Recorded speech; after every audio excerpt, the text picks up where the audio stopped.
Bien le bonjour et bienvenue à la prescription. Ici votre docteur Fred Lambert, heureux de vous parler. J'espère que vous allez bien. J'espère que tout est correct. C'est l'automne, peut-être un peu déprimant pour certains. L'Halloween qui arrive, c'est cool. En passant, Halloween non féminin. Les gens n'arrêtent pas de se tromper. Une Halloween, peut-être vous ne le saviez pas. Alors maintenant, vous le savez. Merci encore de nous encourager d'aller sur les pages Facebook, sur la page aussi Instagram. Donnez vos appréciations sur iTunes, sur Spotify. C'est vraiment cool de votre part. Une petite annonce, je m'en vais à Toronto cette semaine faire des concerts. Un projet avec le Quatuor Molinari et un saxophoniste qui s'appelle Quincy Nashoff. Un être qu'on aime énormément, avec qui on collabore maintenant depuis un certain temps. Et là, il a fait une espèce de grosse pièce que je pourrais dire un peu, limite un peu symphonique. Et on participe à ce projet. Aussi, on va jouer son quatuor à cordes. Il nous a écrit une pièce. Alors, on fait deux concerts là-bas. Si vous allez sur le site internet du Quatuor Molinari, que vous êtes à Toronto, venez nous voir. Ça serait vraiment cool. Et aujourd'hui, eh bien, c'est un invité que ça faisait un peu trop longtemps que je n'avais pas vu, avec qui j'avais eu la chance déjà de collaborer, de faire un projet justement avec le Quatuor Molinari. Et lui, on avait présenté un truc qui s'appelait Philémon Simon fait l'amour au cinéma L'Amour, un concert complètement sauté. Et là, on a pris le temps de discuter un peu de tout, de ses projets, de sa façon d'écrire et de la vie. Alors, voici Philémon Simon. Philémon Simon est un auteur, compositeur, interprète québécois. En 2008, il sort son premier mini-album EP sous le nom de Philémon chante. En 2009, il part à la Havane et enregistre l'album Les Sessions cubaines. Les albums se sont ensuite succédés avec L'été en 2014, Les femmes comme des montagnes en 2015, Psychanalysez-vous avec Philémon Simon en 2016. En 2019, il fait paraître l'album Pays, fortement inspiré par ses visites enfants chez sa grand-mère à Charlevoix. En 2020, en pleine pandémie, il met en place le mouvement #MusiqueBleue. Ce mouvement vise à encourager et favoriser la découverte musicale québécoise, notamment par des idées novatrices pour que la musique québécoise brille ici et ailleurs, et ce, peu importe la langue ou l'origine des artistes. La même année, il fait paraître son mini-album Filet douche. Il revient en 2021 avec un nouvel album, L'Amour, qui agit comme réponse à la pandémie qu'il a vécue de proche, notamment en tant qu'aide-service dans les CHSLD. Plus récemment, il fait paraître l'album 8 chansons pour enfants et 2 rêves. Voici ma conversation avec Philémon Simon.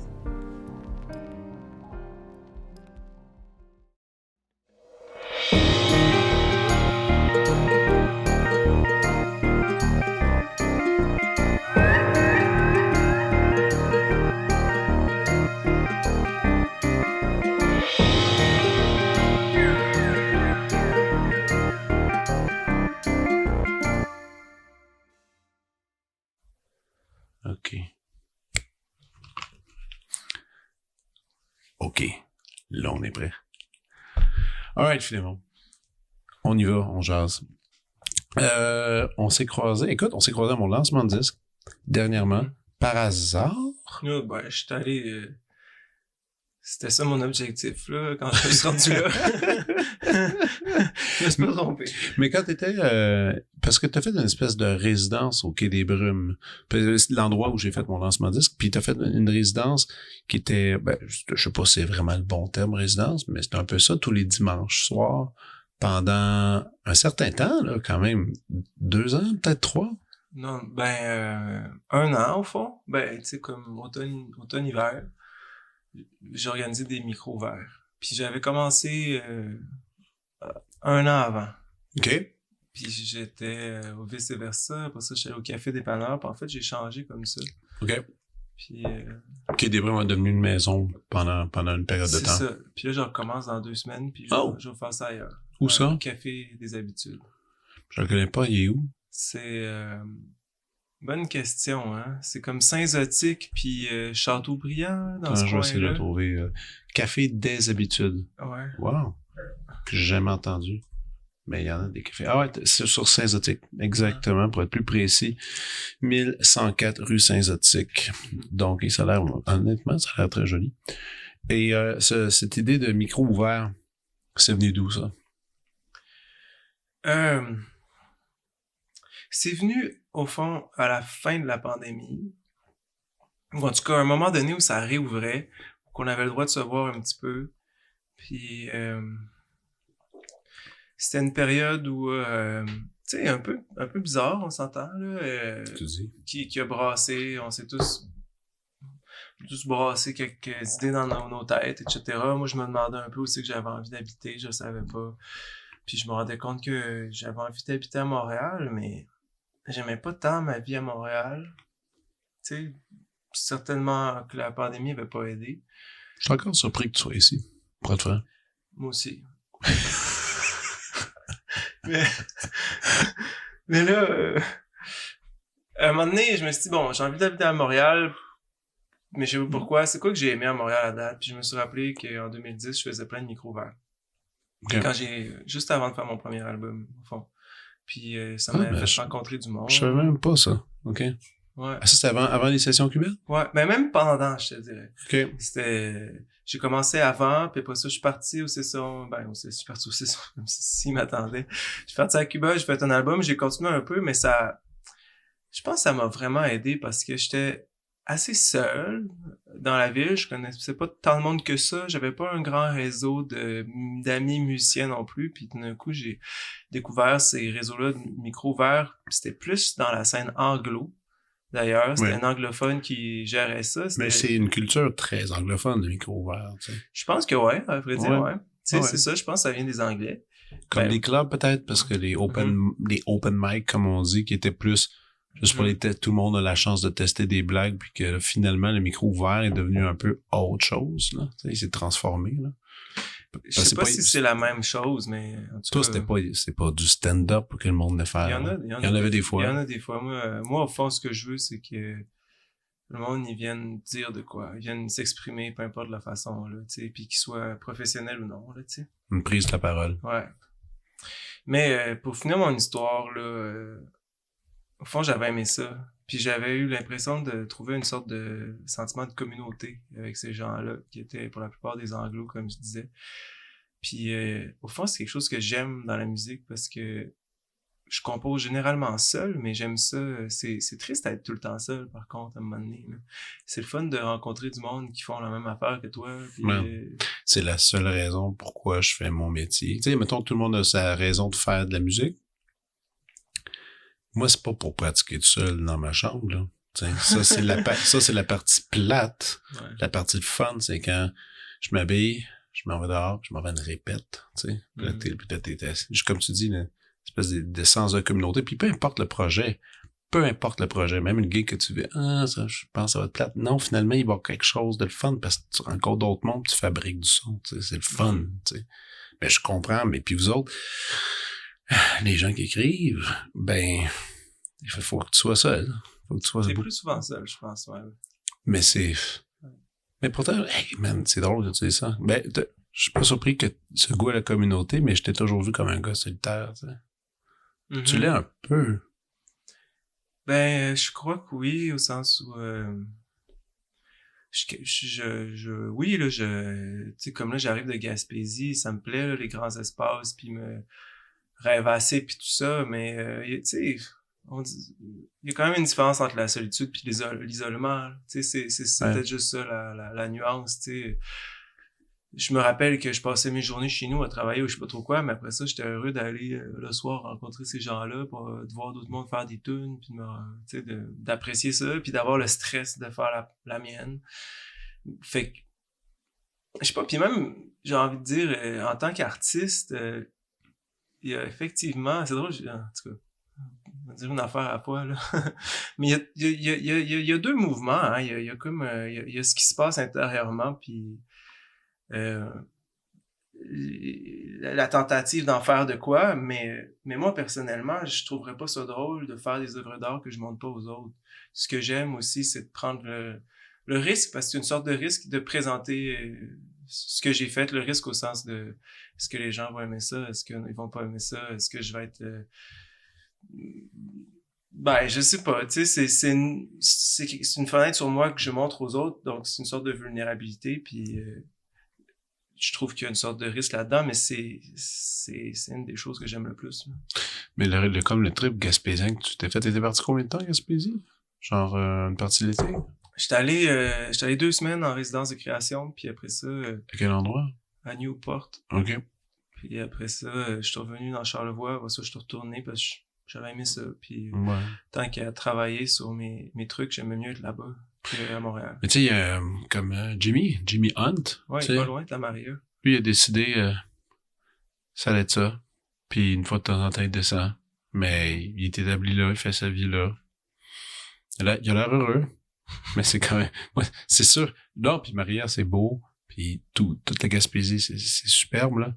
Mais c'est clair que c'est un rythme de vie, justement, comme tu sais, avec les grands espaces. Puis on dirait que dans ton cas, tu sais, t'es quand même un des artistes, je trouve.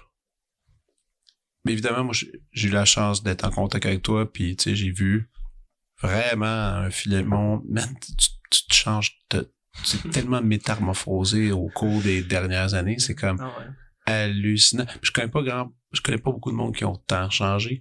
Pas rien que physiquement, mais aussi dans le style, dans l'écriture, dans les changements. Si on met un à côté de l'autre, tous tes albums dans l'ordre chronologique, puis qu'on les fait jouer, évidemment, il y a la voix là, qu'on reconnaît, tu sais.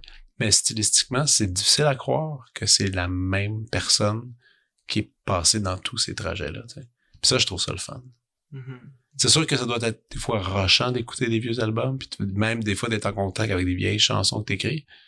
Ben, je présume, parce que moi-même, quand j'écoute mes vieux disques, je suis comme, fait rusher. J'ai une sorte de bienveillance, disons, envers ça. Je trouve que ça vaut la peine d'avoir une sorte de bienveillance, au sens où, à cette époque-là, je faisais du mieux que je pouvais, tu sais. Puis, pour de vrai, question enregistrement, moi, je trouve que mon meilleur, c'est mon premier, tu sais. Ah ouais? Question, interprétation, je sais pas trop quoi. Moi, c'est celui dans lequel qui a été le plus important pour moi, puis que j'ai été le plus heureux en chantant le mieux intérieurement aussi, tu sais.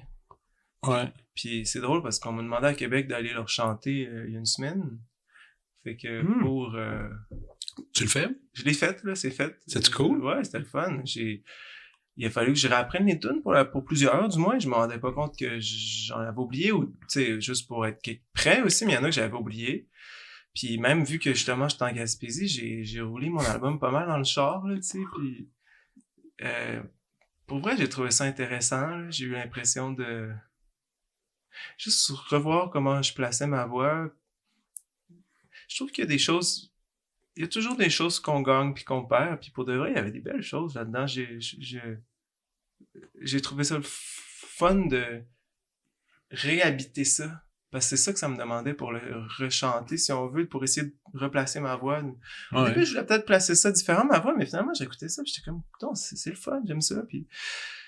Et quand t'es à Québec, leur faire, t'avais un band? Non, j'étais tout seul. Ok, tout seul. C'est ça, c'était au Musée des Beaux-Arts, c'était la semaine passée. C'était avec Route d'artistes, puis c'est un beau concept. Ils prennent un artiste débutant, puis un artiste que ça fait une couple d'albums qu'il fait, mais il lui fait refaire son premier album pour qu'il soit à la même place que... C'est un super bon concept, en fait. Ouais. De revisiter la jeunesse. Mais moi, cet album-là, c'est sûr, Session cubaine, c'est comme ben du monde, je présume, tu sais, c'est comme ça que j'ai découvert T'étais qui, là, tu sais. Ça, c'est normal un peu. Puis c'est comme, ouais, puis c'est drôle parce qu'il y a pas longtemps, man, il y a quelques jours, j'étais avec une gang de gens avec qui je travaillais au camp musical, puis là, on discutait, puis la plupart des gens qui étaient là, c'était des jeunes qui travaillaient au camp, là, tu sais. C'était quoi le camp?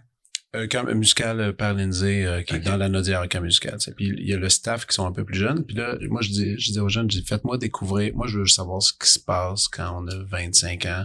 Quand on a 24 ans, c'est quoi que vous écoutez? C'est quoi je dis, donnez-moi vos 3 tunes qui, émotionnellement parlant, vous fait quelque chose. Mais tout le temps, pas obligé que ça soit en ce moment, mais quelque chose qui, de votre âge, ça vous fait triper. Tout le monde sortait leur tune. C'est un party d'écoute, en fait. Prenez un verre, on écoutait de la musique. Moi, j'adore ça. Puis j'ai sorti session, moi quand c'était à mon tour, j'ai sorti session cubaine, puis j'ai sorti Je te mange, tu sais.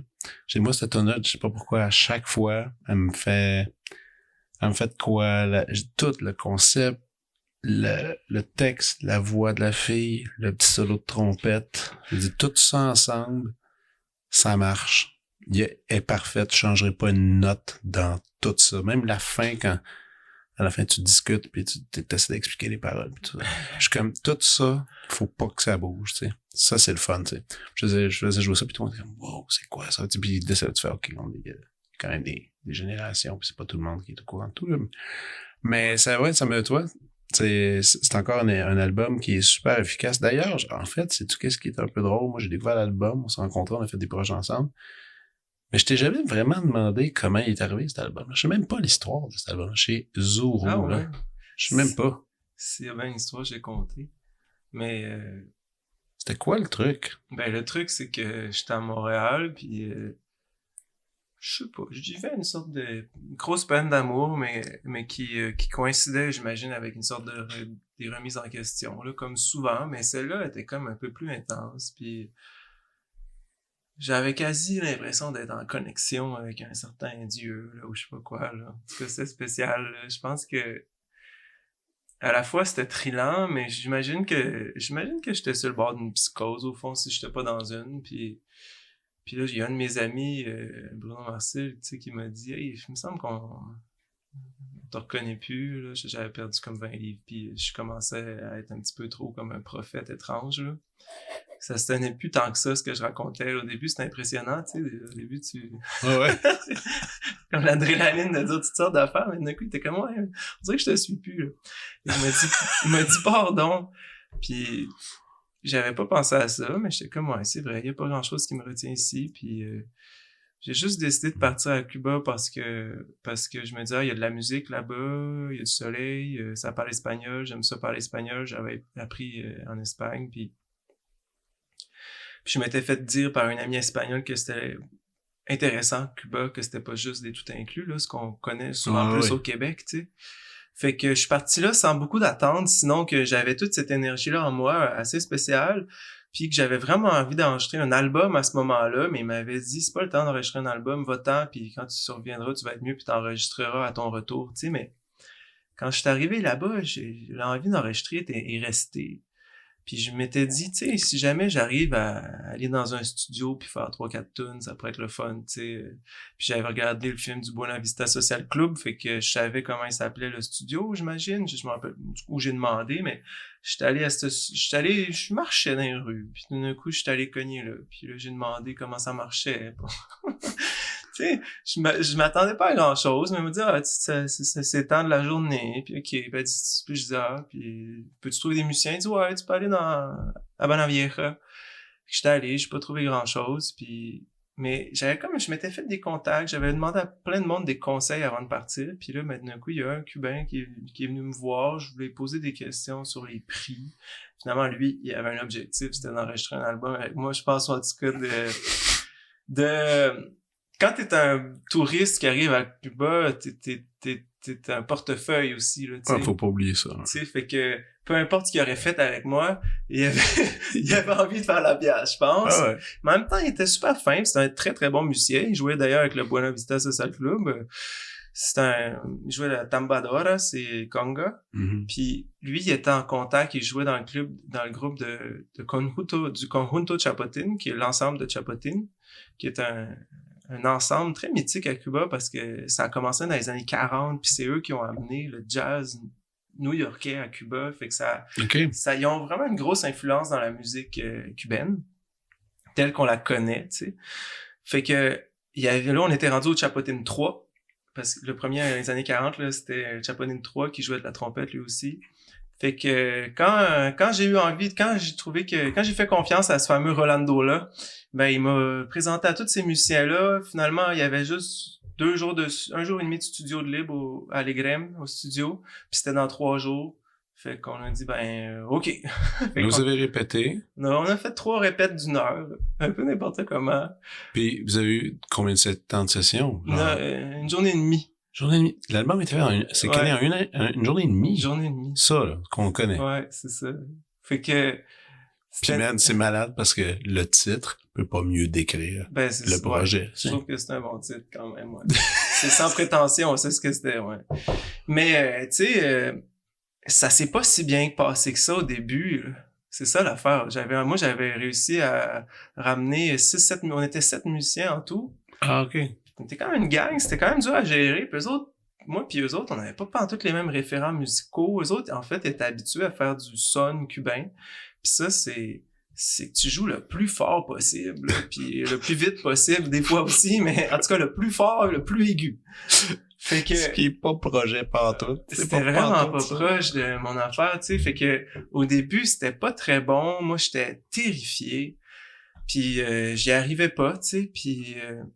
C'est indiscret, mais mettons, ce projet, tu t'en souviens-tu des chiffres? Combien, un truc comme ça, d'une journée et demie avec plein de, tu sais, avec des musiciens, combien ça t'a coûté, cet ça album-là? m'a pas coûté cher, parce que... Là-bas, c'est un peu moins cher, je présume, aussi. Oui. Moi, je savais pas comment payer les Cubains. Fait que j'ai dit à Rolando, je vais te donner 100 cooks. 1000 cooks. Ça, c'est l'équivalent de 1000 $ américains, à peu près, un petit peu plus que 1000 $ américains. Puis j'ai dit... Organise-moi. Donne ça aux autres musiciens. Tu sais, partage ça avec les autres musiciens. Fait qu'au fond, c'est ça. Là, Puis il était correct avec ça, non, pas de problème. C'est ça. Fait que, puis le studio Grim, c'est pas super cher non plus. Ça a beaucoup monté les prix depuis, là. C'était en 2009, mais... Wow. C'était pas bien cher. En plus, il y avait des heures tard. Là, on finissait à 11h, minuit le soir, mais c'était pas de nuit quand même. J'avais acheté mes rubans là-bas. J'ai fait ça sur ruban. Ouais, c'est vrai, t'as fait ça sur ruban.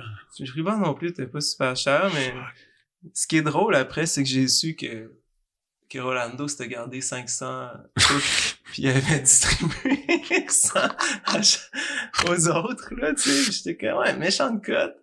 En même temps, c'est l'entremetteur, il a mis le projet en place un peu quelque part. Sur le coup, ça m'a fâché, mais maintenant, quand j'y repense, c'était pas de mes affaires. Tout le monde était content, puis sans lui, Ah non, je serais arrivé à rien. Fait que... Parce que c'est un album qui t'a coûté moins de 5000 $, là, à faire.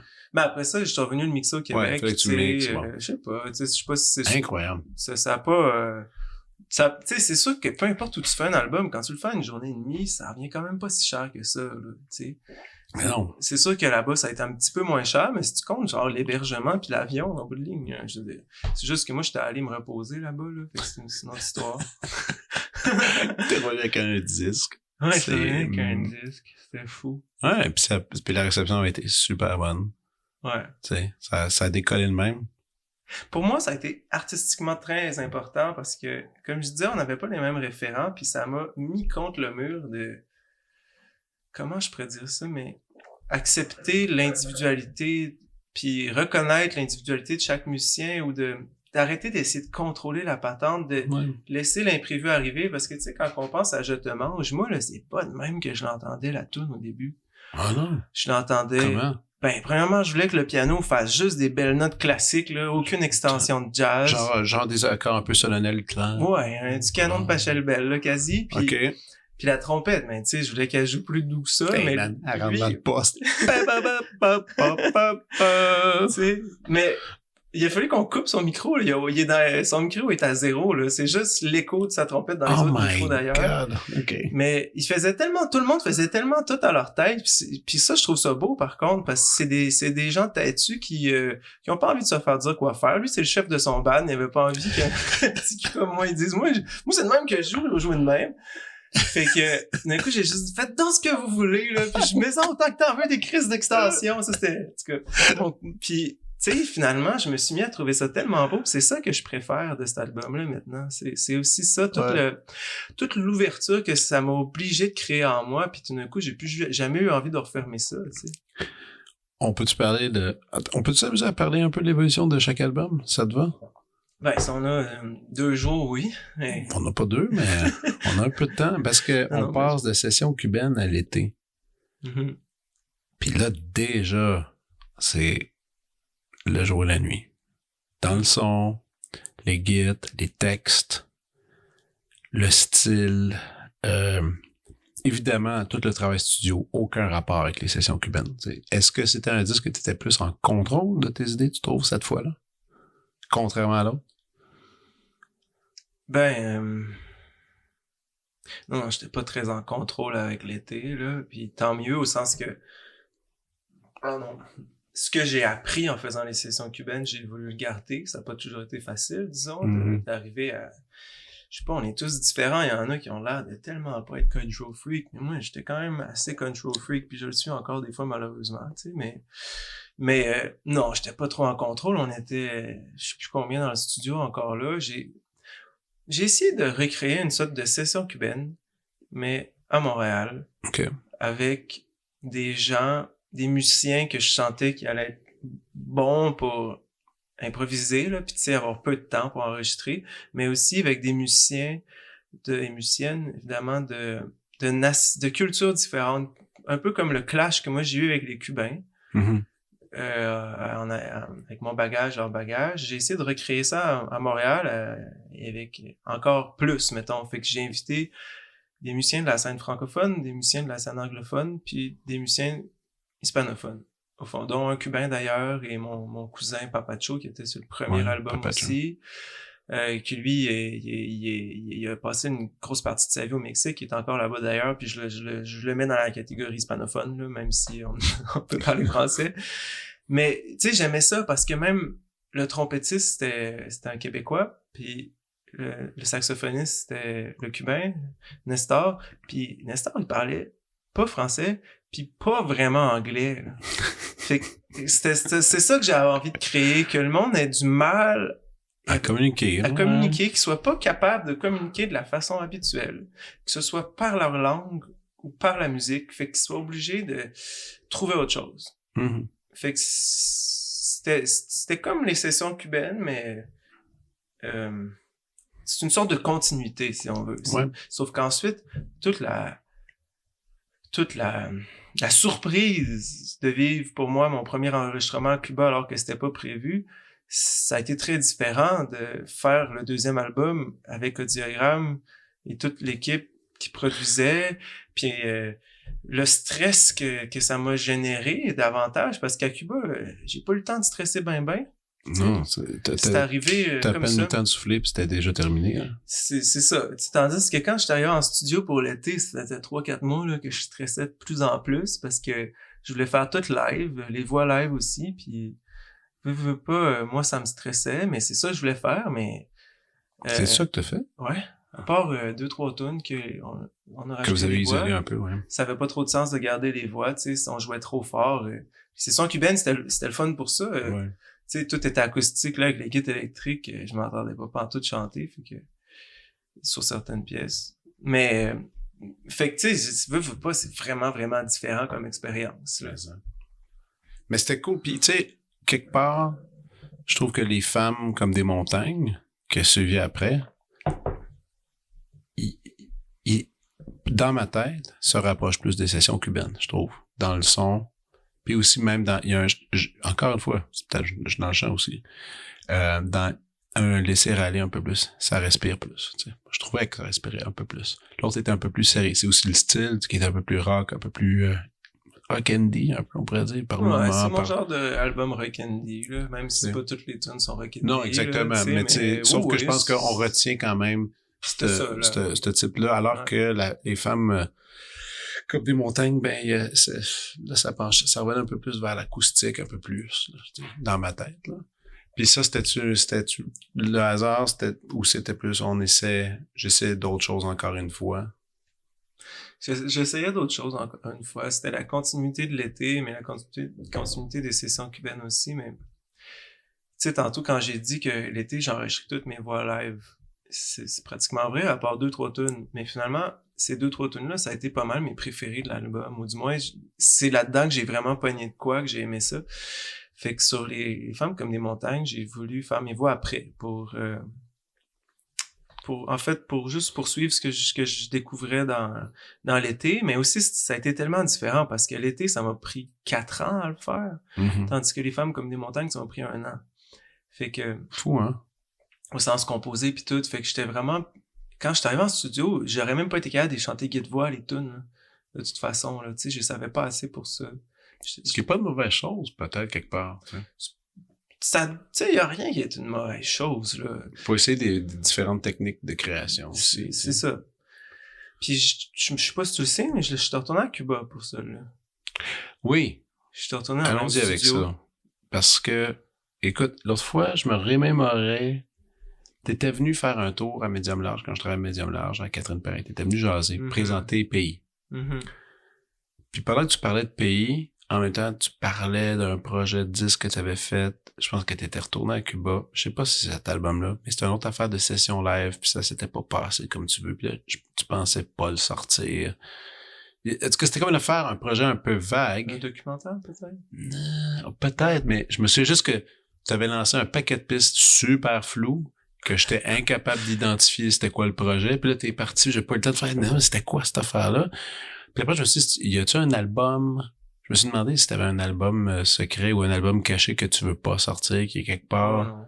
Donc, je sais pas c'était quoi tu parles. Peut-être le documentaire, c'était peut-être ça. Mais il y avait quelque chose que t'étais comme, non, c'est pas allé comme je voulais, t'étais pas content. Mais c'était pas pays, parce que pays. Non, il sortait pays. Ouais. Je sais pas. Moi, ce que ça m'éveille, ce que tu dis, c'est plus le documentaire que j'ai fait avec Pedro Ruiz. C'était entre les sessions cubaines puis l'été. Puis en fait, j'étais retourné à Cuba, retrouver les gens avec qui j'avais fait l'album. Puis ça tournait autour de cette rencontre-là après 2 ans. Puis c'est quand même un beau documentaire. J'ai adoré faire ça. C'est juste qu'à un moment donné, il y a eu un conflit malheureux entre moi et Pedro qui m'a beaucoup attristé. Puis ça a pris des années à ce qu'on le règle.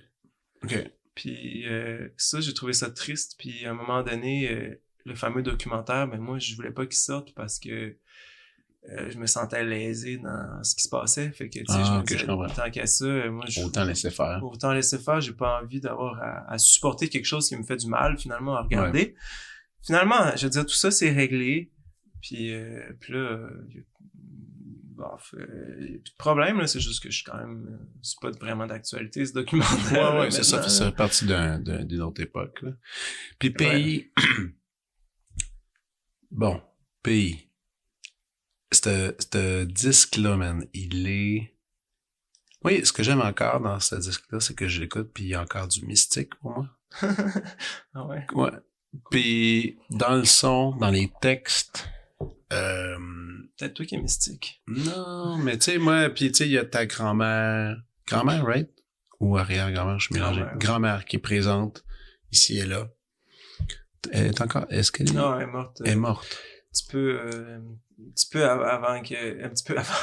après que je l'ai enregistré chanter la tonne à la fin. OK. L'idée de pays, je voudrais pas amener le politique là-dedans, mais c'est un peu tough de le tasser. Contre la politique. Contre le politique. Contre le politique, ouais, c'est ça.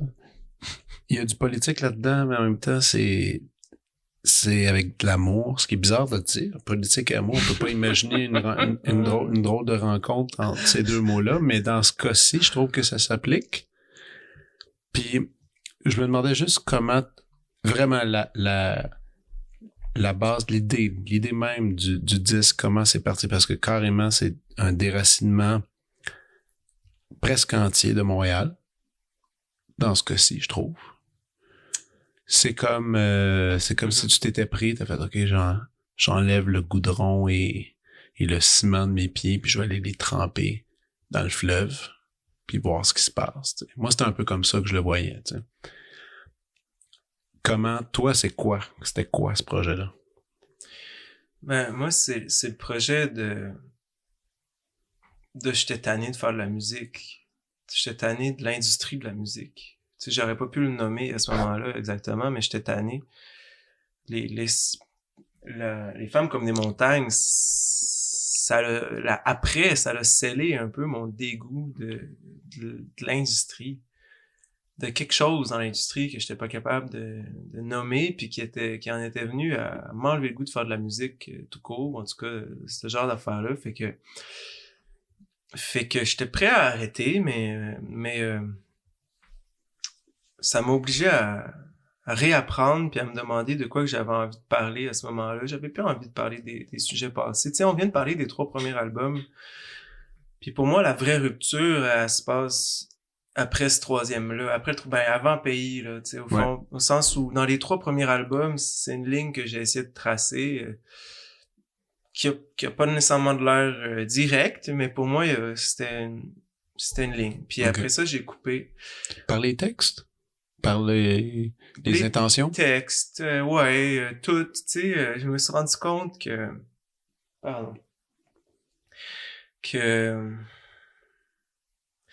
j'étais tanné d'être en studio puis de pas m'entendre puis que ça joue bien trop fort à mon goût finalement.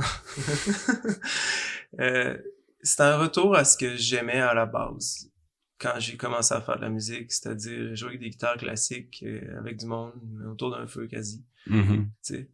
Dans le sens c'est comme ça que j'ai commencé là, mais comme bien du monde. Ouais, mais j'avais envie qu'on fasse nos propres nuances. Que ce soit pas au mix tant que ça, qu'il se passe les nuances, qu'on s'entende quand on joue. Man, tu t'es en train de parler, t'es en train de preacher à la bonne personne.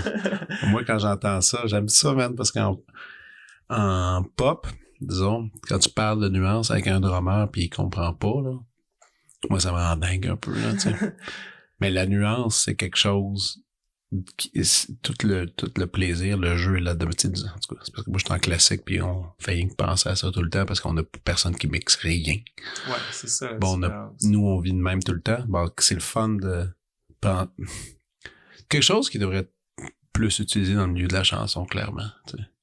Je pense que oui, mais je pense que dans le milieu de la pop, les nuances ont moins leur place, au sens où c'est moins construit selon des nuances. Ça dépend quelle sorte de pop. Évidemment, si je te dis Katy Perry, Lady Gaga. Ouais, moi, je parle de celle-là. Ouais, ça n'a pas lieu d'être, là. Mais tu sais, c'est parce que... Parce qu'il y a une intention radiophonique, parce qu'il faut qu'il y ait 30 fréquences, il faut que ça garoche, il faut que ça... c'est construit différemment, c'est des loops, c'est plus que soit que tu mets un son ou que tu le mets pas, mais quand tu le mets... Mets-le. Il est au même niveau, tu sais, Puis il bouge pas. Mais... Moi, je trouve que c'est juste vraiment autre chose. J'ai rien contre ça. C'est juste que moi, au fond, ce que j'aime, c'est de jouer avec des nuances, puis de jouer avec du monde, puis qu'on s'entende, puis qu'on réagisse les uns aux autres, puis qu'on le joue live. Quand tu construis ta tune sur ordinateur, c'est tout autre chose, tu sais, puis c'est un autre jeu. C'est un autre jeu, puis c'est un très beau jeu. Moi, j'en ai fait une tune pop à bicyclette, puis j'ai adoré ça. C'est pas moi qui faisais le beat, là, mais je veux dire, j'ai adoré faire ça. C'est juste que c'est pas quelque chose que je suis capable de faire tout seul. Puis, au fond, quand je joue avec du monde, j'ai envie de ressentir des choses. Puis pour ça, il faut qu'on s'écoute. Mais après ça fait des affaires. Zéro radiophonique. Puis... Pays, il a pas joué un peu? Radio-Can, tu sais, mais la radio est pas faite pour ça. Ça joue pas dans les bars, quasi. Parce que c'est de la musique. Comme la musique classique, si on veut, que tu t'assois et que t'écoutes. C'est pas une musique d'ambiance, tu sais. C'est pas décoratif. Non. Mais ça me va, tu sais. Mais moi, au fond, je suis retourné à ça, tu sais. Je me suis dit, dans le fond, peut-être que j'avais essayé d'être plus pop. Peut-être que j'avais essayé de je sais pas quoi, mais j'étais comme moi, j'ai envie de m'entendre, j'ai envie de les entendre. Fait que c'est ça qu'on a recommencé à faire. J'ai fait des enregistrements dans mon appart au début avec 2 ou 3 personnes. C'était ça? Ouais. Puis après avoir fait des enregistrements dans mon appart, il y a un moment donné, je me suis dit, après la composition d'une couple de tunes, je me suis rendu compte que je me mettais à parler beaucoup de Charlevoix. Je me suis mis à m'inspirer des mémoires de ma grand-mère de Charlevoix. Mais ça, c'était pas prévu là dans le coup. Là. C'est arrivé comme... C'est arrivé de même. Un moment donné, je savais plus sur quoi écrire. J'avais 40 heures d'enregistrement de ma grand-mère qui parlait de ses souvenirs d'enfance. Fait que je me suis dit, moi écoutez ça, je vais prendre des notes, je vais faire des tunes. Puis ça, d'un coup, ça a commencé à se préciser le projet à ce moment-là, tu sais. OK. Puis quand je me suis rendu compte que je parlais vraiment de Charlevoix, quand je me suis mis à m'intéresser à Perrault aussi, puis tout, à vrai dire, c'était avant, mais peu importe. Mais là, j'ai dit... mais t'as trempé dans Perrault, vraiment, dans le processus de ce projet-là. Ouais, plus comme tard un peu dans le projet, c'est ça qui est drôle. Mais quand je suis retombé sur Perrault, parce qu'évidemment, je le connaissais, c'est juste que j'avais pas écouté à fond tout, là. C'est devenu comme une extension des mémoires de ma grand-mère, puis ça m'a donné du gaz pour écrire les dernières tunes, qui, selon moi, sont dans les plus belles de cet album-là, parce que ça m'a aidé à préciser rendu à la fin de l'album, je savais vraiment ce que je faisais. Mais je l'ai découvert à mesure, je me suis rendu compte que je faisais un album sur Charlevoix, sur ma grand-mère, mais aussi sur mes racines at large, puis sur la beauté poétique que ça génère en moi, puis qui a rien à voir avec personne. Tu sais, c'est pas une histoire de femme, c'est pas une histoire d'amis, c'est toutes ces émotions-là, des fois, que ça m'a fait vivre, tu sais, mais... Puis l'envie de me lier avec ce qui m'a précédé, de faire la paix avec ça, parce que souvent, j'ai trouvé ça, finalement, comme ben des Québécois, ringard, un peu, la musique traditionnelle, puis d'un coup, j'écoutais du Jean Carignan, puis je pleurais, je trouvais ça tellement beau. Ah man, mais là, moi, de la musique trad, c'est tellement dans mon cœur, puis ben c'est ça, je suis Joliétain, puis disons que je peux pas nier la ville et tous ses compositeurs, ces violonneux. Qui ça? J'ai pas compris. Moi, je viens de Joliette. Ah, tiens, Joliette, ouais. Ben, tu sais, moi, c'est sûr que le trad, c'est un son, dès que ça part, ça vient me chercher, mais c'est hot que c'est dans le processus que ça s'est établi un peu, là. Ouais, c'est vraiment dans le processus, plus tard, puis c'est pour ça que la dernière pièce que j'ai faite, c'est Ma mère au Nord. Okay. J'ai carrément juste repris un air trad, puis j'ai mis des paroles dessus, tu sais. Je me suis dit, je vais rebâtir à partir de mes propres racines, cette fois-ci. Les pommiers envahis, Ouais. cette tune-là, c'est... Moi, j'aime bien, gros, les tunes identitaires, folkloriques. Celle-là, ça vient-tu justement de quelque chose de ta grand-mère ou c'est quelque chose que t'as pondu tout seul? Ça, c'était comme après qu'on ait enregistré dans Charlevoix. Okay. Après que j'ai composé les tunes sur ma grand-mère. J'avais le sentiment que j'avais un peu raté ma shot dans Charlevoix aussi, fait que j'étais un peu triste. J'étais comme, on dirait que j'ai raté mon coup, mais finalement, j'ai pas vraiment raté mon coup, là, mais à ce moment-là, j'étais plus sûr de mon affaire, puis là, j'étais retombé dans Perrault. Puis j'étais complètement blasté par ça, là. Fait que là, je me suis mis à écouter, puis Tous les films. Ouais, puis ça m'a juste vraiment traversé, puis j'avais mon grand-père à une auberge, mon arrière-grand-père avait une auberge à Saint-Joseph-de-la-Rive, c'était l'auberge Beau Séjour, puis ma grand-mère elle parlait souvent du pommier pas du pommier, mais du verger qu'il y avait. Puis, tu sais, ça a été tout laissé à l'abandon, ou plusieurs, tu sais, il y a des pommiers un peu partout à Saint-Joseph-de-la-Rive, mais puis personne les entretient, ou des fois c'est mêlé à travers toutes sortes d'autres arbres parce qu'ils ont laissé pousser les arbres, tu sais. Ah ouais. Saint-Joseph-de-la-Rive, là, il y a 5-60 ans, c'était juste des champs, tu sais, c'est ça qui est drôle, avec des vergers. Mais c'était des champs, maintenant c'est des arbres partout aussi, puis des maisons.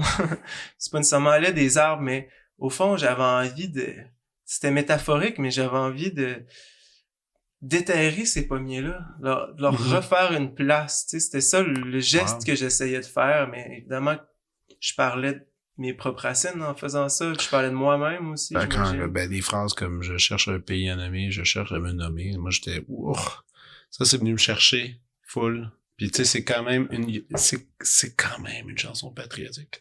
Ah oui, moi j'aime ça le Québec. Oui, je pense qu'on l'aime beaucoup notre Québec, mais c'est parce qu'aujourd'hui c'est pas le sujet. Même c'était 2019 le disque, mais même en 2019 c'était déjà plus un super sujet de discussion pour la chanson. Ça. Je trouve que ça revient le nationalisme un peu, moi plus. Les chansons. Avec qui? Mais ça revient avec les jeunes que je côtoie, puis avec un nouveau nationalisme qui est plus ancré dans... C'est très nouveau, je trouve, par rapport aux liens aux Autochtones, puis à l'environnement.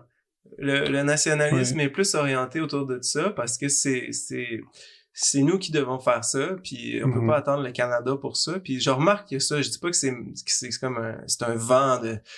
C'est pas un tsunami qui va renverser. Mais il y a un renouveau. Je connais plein de jeunes qui trippent en ce moment là-dessus, mais moi, j'ai fait ça avant, là. C'était pas... Je me sentais très outsider quand j'ai fait ça, mais ça m'importait peu. Moi, j'étais très nationaliste. Du moins, ça a été important pour moi, cette question-là. Quand il y a eu le référendum de 95, j'ai été excessivement triste. J'ai écouté ça, puis j'en reviens pas encore la tristesse que ça m'a causé, tu sais. Fait que, je veux dire, j'écris à partir de ma vie, tu sais, fait que moi j'ai parlé de mon expérience par rapport au Québec, si on veut, peu importe que ça soit à mode ou pas. Puis ça, c'est clairement dans cet album-là, c'est présent, tu sais, contrairement aux autres disques, je trouvais. Non, ben tu sais, je pense que des fois c'est là un peu, mais c'est sûr que c'était moins là. Puis c'était un retour à ça, parce que surtout, c'est ça que je me suis rendu compte. C'est un retour à mon adolescence aussi, si on veut.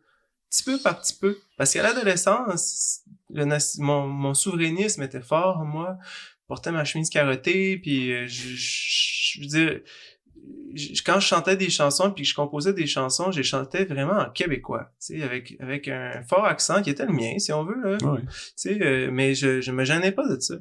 Puis je sais pas ce qui s'est passé à un moment donné. Je pense que j'étais allé en Europe, j'ai trouvé ça tellement beau que je me suis mis à chanter à la française ou je sais pas trop quoi. Ben, toi, t'as neutralisé ton français. Ton français est très international. Mettons dans Session cubaine, je dirais que tu l'avais comme, il est pas français, France. Ouais, mais je sais C'est pas québécois, il est devenu comme dans une zone. Je me souviens que la première fois que j'ai entendu, quand j'ai entendu Session cubaine, j'ai fait, il y a personne qui chante de même. Parce que par rapport à ce que j'entends au Québec, Ouais.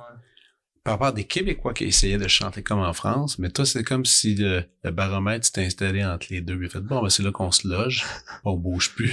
C'était là la maison. Mais c'était un français intéressant. Peut-être. Mais hein. Je pense que oui, mais si j'avais à le refaire, s'il y a une chose que je changerais dans cet album-là, c'est que je parlerais comme je parle, je chanterais comme je parle. En pays? Non, pas dans le pays, là, je parlais Ah. des sessions cubaines. OK, Mais- prendre le français que t'avais, que Ben oui. t'as présentement. Je sais pas si tu parlais de pays ou des sessions cubaines, Non, mais, non, mais tu sais, comme ça, c'est plus venu après pays que j'étais comme, hey, là, faut que je recommence à chanter comme je parle. Voyons, non, c'est quoi cette affaire-là? Mais j'ai été ébloui par l'Europe, puis pendant un moment donné, j'ai trouvé ça intéressant de faire ça de même. c'est correct. Puis après, il y a eu l'amour. Mhm. Après, l'amour est apparu. Ça, est-ce que c'était, parce que le titre est intéressant. L'amour. T'es quand même un gars de peine d'amour. On pourrait le dire ainsi. Je sais que t'en as eu quelques-unes. Pas cet album-là, par contre, je dirais. Mais c'est ça, c'est pour ça que j'arrive là. Mm. Cet album-là, il est pas né là-dedans. Non, je pense pas qu'il est né là-dedans. Il est né dans quoi? Il est né dans vraiment l'amour au sens de un élan du cœur, là. C'est né un mélange entre deux affaires, un mélange entre l'envie de reconnecter avec moi, c'est-à-dire avec mon parler québécois. Tu sais, je venais de faire pays, puis comme je disais, j'avais envie de recommencer. J'avais ressorti mes tunes d'adolescence, puis je me rendais compte que c'était bien plus direct à cette époque-là, puis j'aimais ça, comment je les écrivais, puis comment je parlais, puis tout ça. Fait que le jour avant que j'écrive ma première tune de l'amour, j'étais retombé là-dedans. Puis ça m'avait bouleversé, je pense. J'avais même retrouvé Le Déserteur de Boris Vian que je chantais dans les bars à 16-17 ans. Puis ça, il y avait un geste d'amour peut-être envers moi, peut-être envers ma langue, je sais pas trop quoi. Puis il y a eu la mort de Joyce Echaquan le lendemain. Puis là, ben, j'ai trouvé que j'ai trouvé ça révoltant, la réaction du premier ministre. Sa façon de plus ou moins non réagir aussi, j'ai envie de dire, là, mais de faire comme si de rien n'était, puis d'essayer de camoufler, tu sais. Ça m'a fait beaucoup de peine parce que je trouvais que c'est pas ça qu'il faut faire, là. Tu sais, en tant que nationaliste aussi, en tant que souverainiste, c'est pas en poursuivant ce qu'on a essayé de défaire dans notre lien au Canada, dans ce qu'on a essayé de défaire dans le lien du colonialisme avec les Britanniques d'une certaine époque, puis les Anglais, de juste pas se rendre compte que c'est la même chose. Qui se répète. Tu sais, en pire, à vrai dire, quasi. Je comme on n'arrivera à rien, là. En tout cas, mais je trouvais ça juste laid, puis je pensais aux Autochtones qui la souffrance que cet événement-là, que pour nous, on pouvait un peu tasser de la main, mais pour eux, c'était un autre clou, c'était un autre truc pour leur dire, vous existez pas, le racisme systémique n'existe pas comme vous n'existez pas. Pour moi, j'ai le sentiment que c'était une façon de nier leur existence, encore une fois, de dire ça. Fait que j'étais révolté. Puis c'est tout sorti à ce moment-là. Tout l'album est sorti Mais en amour. en un mois, en amour, avec une envie de libérer tellement de choses, une envie d'être libre dans cet amour-là. C'est vraiment ton album Pandémie en plus. Ouais. celui qui a été créé là-dessus, il est sorti en 21 quand tout, justement, s'ouvrait à nouveau. Donc, ça a permis... mais c'était une gamme d'émotions que... Pas que j'étais pas habitué, c'est pas vrai. C'est juste qu'il y a quand même, dans tes autres albums, il y a quand même une nostalgie qui est assez présente. Dans ce cas-ci, il est plus effacé. Je trouve ça cool. Je trouve ça le fun. C'est comme tu dis, en fait, c'est un peu drôle, comme tu dis, comme ado, là, tu sais, dans ta face. Un point, c'est tout. C'est comme ça, je me sens. C'est ça qui se passe. Tac, tu sais. Puis ça marche super bien. Puis regarde, ça continue à confirmer tout ce que je dis depuis tout à l'heure, à quel point que tu changes constamment. Puis là, rien que pour faire monter l'affaire, cette année, il n'y a pas si longtemps, tu as sorti un album pour enfants. Mm-hmm. C'est quoi? Qu'est-ce qui s'est passé? Ça, c'était-tu pour un projet? Moi, après, c'est parce que ma blonde a participé, elle a joué les violons sur ton album. Puis elle a pas eu le temps d'avoir toutes les infos. Elle dit, ça sonne super bien, c'est super cool. Elle dit, je sais pas si, je pense peut-être qu'il y a une ambition de faire un show pour enfants, peut-être, je sais pas. J'ai dit, peut-être, c'était comme pas clair, tu sais. Puis là, ça, je voulais savoir, c'est quoi qui se passe avec ça? Mon problème, c'est que je suis plus très intéressé par la business, fait que je chante des albums, mais ça, c'est indépendant. Oh, ben tout est indépendant. Tout est indépendant. Depuis Pays, Pays est indépendant aussi? C'est ben... Ou c'est c'est ma propre maison de disque, là. C'est ça, c'est toi. C'est moi. C'est moi qui sors ça. Bandcamp. Tu sais, puis le seul album que j'ai pas produit, c'est L'été, parce que Audioram voulait absolument le produire, et c'était dans le contrat, mais sinon, je suis quand même producteur aussi des sessions cubaines, puis de tout ça, là. Mais à partir de Pays, non seulement je produis mes albums, mais j'ai sorti moi-même, là. J'étais ma propre maison de disque. Mais puis ça continue, c'est juste que j'ai plus d'équipe, puis je sais pas, je pense que j'ai envie de faire les choses différemment un peu. Je sais pas jusqu'à quel point ça m'intéresse de faire full de marketing, puis toutes ces choses-là. En même temps...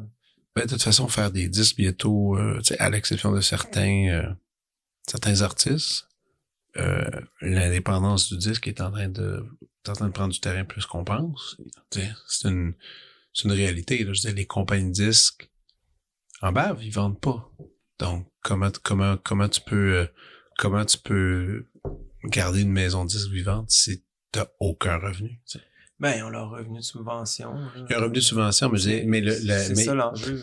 Mais il y avait quand même une époque où on vendait des disques un peu. Puis ça aidait la compagnie à quand même... Enfin, il y avait toujours des espèces de listes, les 10 disques les plus vendus du Québec cette année, puis c'était des chiffres qui avaient aucun sens. Aucun sens. C'était des Ginette Renault à 150 000, des affaires. Puis tu disais, what?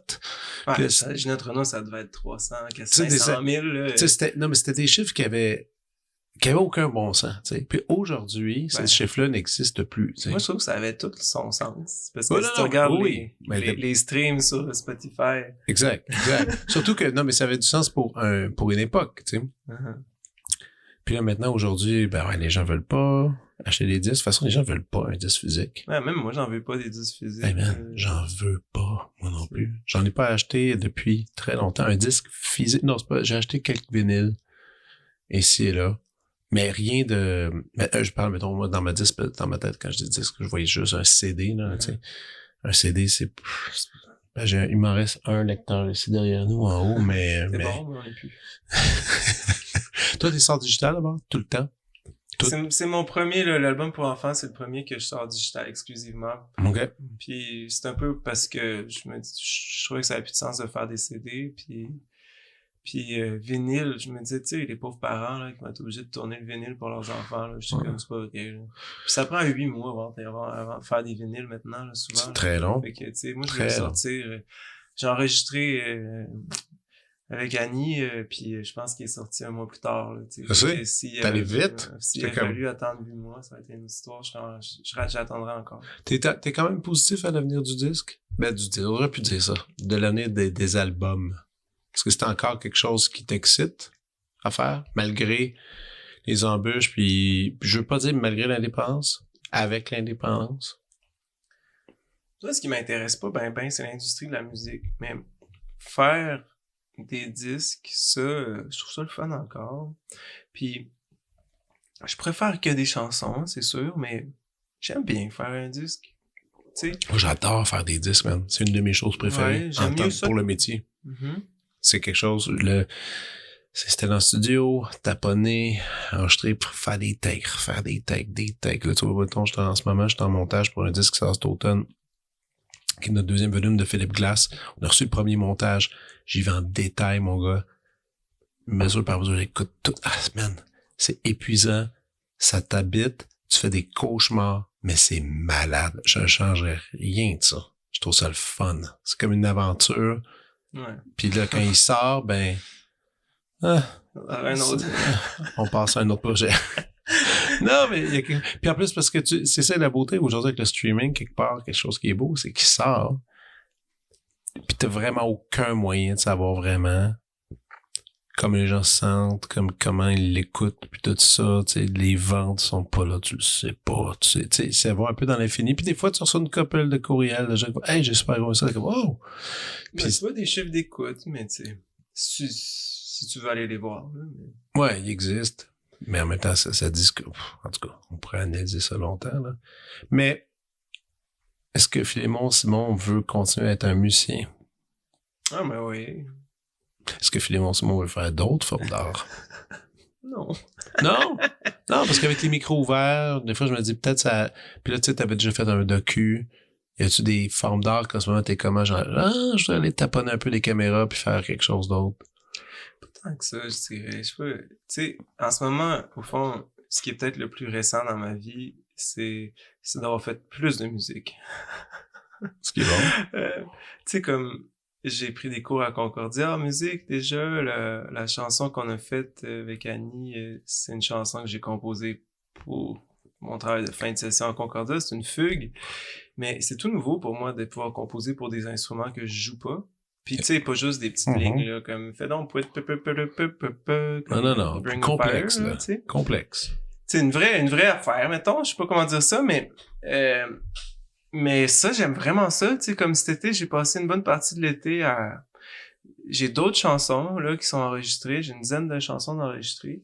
Puis pour la première fois, j'écris mes propres arrangements. Fait que c'est un peu comme la fugue, mais à place de faire une tune instrumentale, cette fois-ci, j'écris pas mal en contrepoint, encore une fois, mais... Parfait, même. Je me sers de ma voix comme Cantus Firmus, là, pour les connaisseurs. C'est quel traité que t'as étudié pour ton contrepoint? C'était-tu Peter Schubert? Je sais pas, on n'a pas utilisé de traité Non, précis. c'est parce que moi, quand j'étais à McGill, la première journée, lundi matin à 9h, 8h15, pardon. Tout le monde était obligé de faire le cours de contrepoint, bref, du Cantus Firmus. Et c'était Peter Schubert, une espèce de roi, man, là-dedans, il fait rien que ça, là.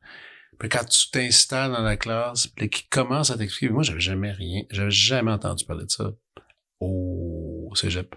Puis quand je suis à l'université, puis là, on m'a tout expliqué comment chaque voix, l'indépendance, comment ça se réunit, les lois, je capotais, mon gars. J'étais comme, OK, là, je comprends. Puis là, il y a là, les fugues qui embarquent, puis là, toutes les formes, puis... Man, ça va m'amener dans un sujet important, en fait. Tantôt, au tout début, tu as parlé de Dieu, que du quand... Non. Puis Dieu, c'est souvent un sujet que toi puis moi, quand on se voit, il revient tout le temps. Parce que les deux, on a un peu... On croit en des affaires, puis c'est pas clair. Moi, en tout cas... là. Non! Puis on s'est déjà très ostiné dans une soirée, assez arrosée. Puis sur Dieu et la musique et tout ça, moi j'ai mes croyances là-dessus dans lesquelles justement quand le plus j'analyse la musique, justement c'est dans ce cas-ci on parle de Cantus Firmus tout ça, plus j'analyse, plus j'ai l'impression qu'il y a quelque chose de sacré qui est vraiment inexplicable, que les humains sont capables de se rendre là puis d'inventer puis de créer de la musique. Puis pour moi ma croyance souvent est là, tu sais. Puis je me demandais, puis parce que je sais que toi, c'est quand même des trucs, tu lis beaucoup, tu sais, quand même t'aimes ça lire là-dessus, t'aimes ça discuter là-dessus. T'en es où avec Dieu, là, en ce moment? Ben, je suis pas très Dieu de ce temps-ci, là. T'as déjà été plus. C'est que, il y a des choses qui m'intéressent dans tout ça, comme, je trouve que Jésus est admirable. J'ai rien à redire sur Jésus. pour ce qui a été répertorié dans les testaments. Pour ce qu'on sait. Pour ce qu'on sait, tu sais. Qui sait, peut-être qu'il gagnait des verres. Un gars bien sympathique. Ouais. Non, mais il a l'air vraiment cool, Jésus. Mais tu sais, il y a quelque chose que je trouve extrêmement touchant dans Jésus. Je pense juste qu'avec le temps, je m'en viens à démêler un peu ce que j'aime vraiment dans tout ça, puis ce qui me touche beaucoup. Puis, tu sais, comme la musique, pour revenir à la musique, tu sais, tout ce qui est Bach, puis tout ça, c'était de la musique pour l'Église, évidemment. Puis, en tant qu'occidental, c'est sûr que l'association se fait direct, tu sais. Puis, on dirait que c'est Dieu, là. Je sais pas comment dire, cette musique-là, mais ce que je me rends compte surtout, c'est que je trouve ça tellement beau, tu sais. Puis, à place de rajouter Dieu là-dedans, je suis plus intéressé par toute l'émotion que ça me crée. Puis dernièrement, ben, je me rends compte que, comme je disais, mais je peux faire du contrepoint un peu, puis je sais pas pourquoi, mais ça me fascine. Je dis pas que je le fais comme Bach, là, tu sais, on s'entend, là, c'est chacun son affaire, Il là. maîtrisait en tablette, là. Sauf que, on dirait que ce que je trouve très étrange, puis c'est ça que je trouve avec la vie en général, puis je pense que je l'ai dit une couple de fois, j'ai l'impression que c'est un retour en arrière fréquent, ou continuel, au sens où ce que je fais tout le temps, c'est comme redécouvrir quelque chose que j'ai aimé puis que j'ai laissé de côté. Puis de me rendre compte à quel point j'aime ça. Puis cette fois-ci, à la place de le laisser de côté, je vais jusqu'au bout, ou du moins j'approfondis. Puis je me rappelle que quand j'ai commencé à composer à 12-13 ans, je connaissais pas c'était quoi le terme contrepoint, mais j'essayais déjà de faire des choses un peu de même parce que... Naturellement. Parce que j'en avais entendu quand j'étais petit, puis c'est ça que je trouvais beau.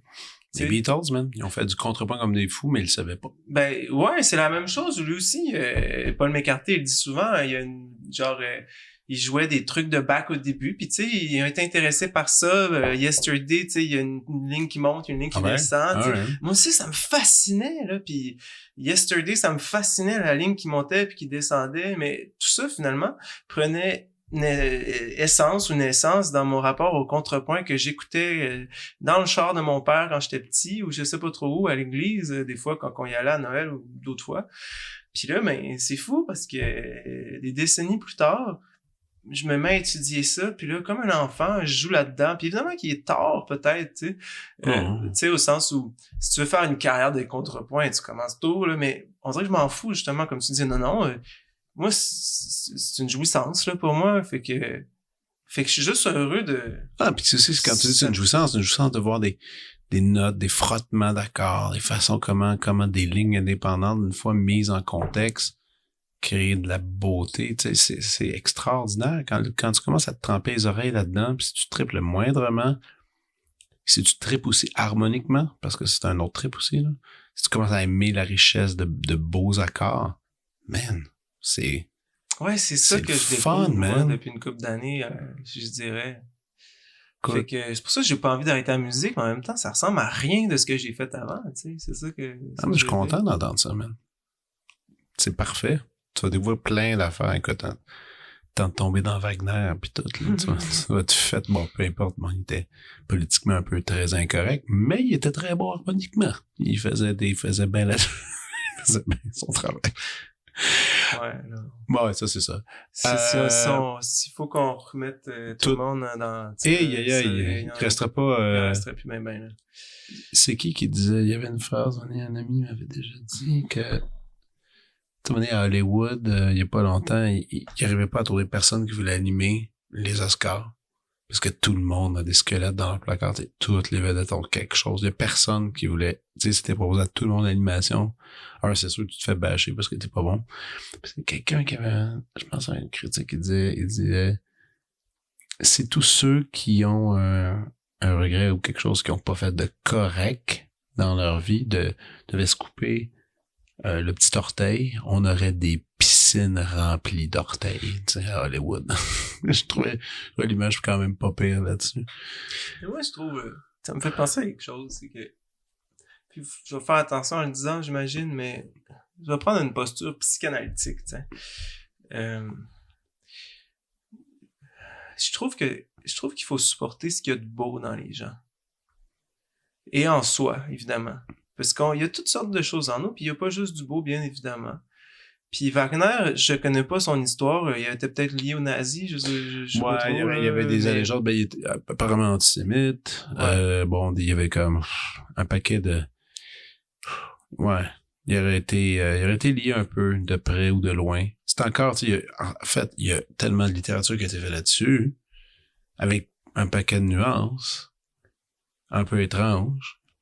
Puis après, pendant longtemps, il a été interdit dans nombreuses parties d'être joué après la Seconde Guerre mondiale.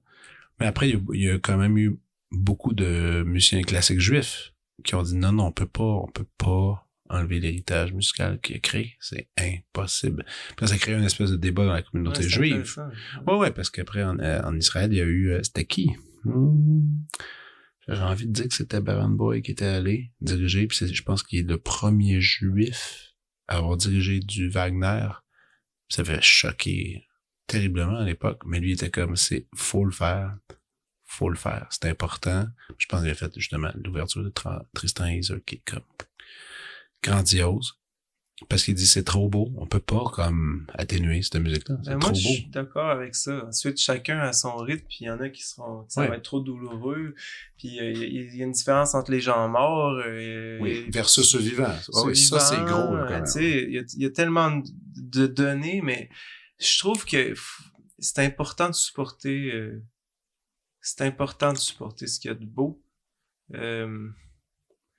C'est comme ça qu'on s'en sort. Puis ce que je veux dire, c'est que tout humain a quelque chose de beau quand même, ou une possibilité, peu importe là, tu sais. Possibilité de beauté. Tout humain est un humain.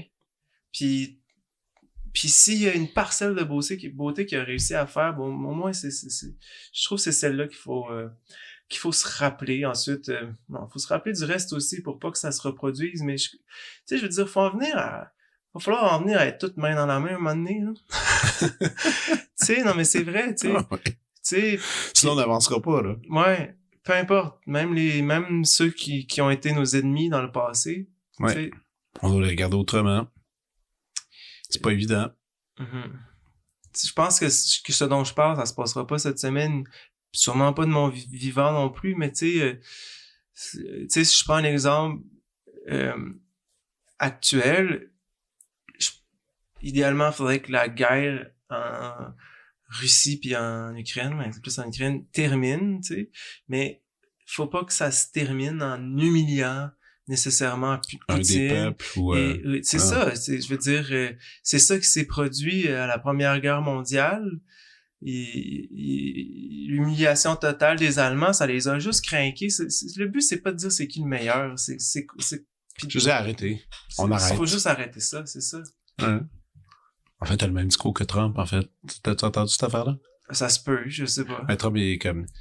C'est parce qu'il était en entrevue, il est pas pire l'entrevue quand même. Puis tout le monde depuis ce temps-là, c'est repris un peu partout parce que tout le monde disait, moi, d'ici, je suis réélu, je pourrais arrêter la guerre tout de suite.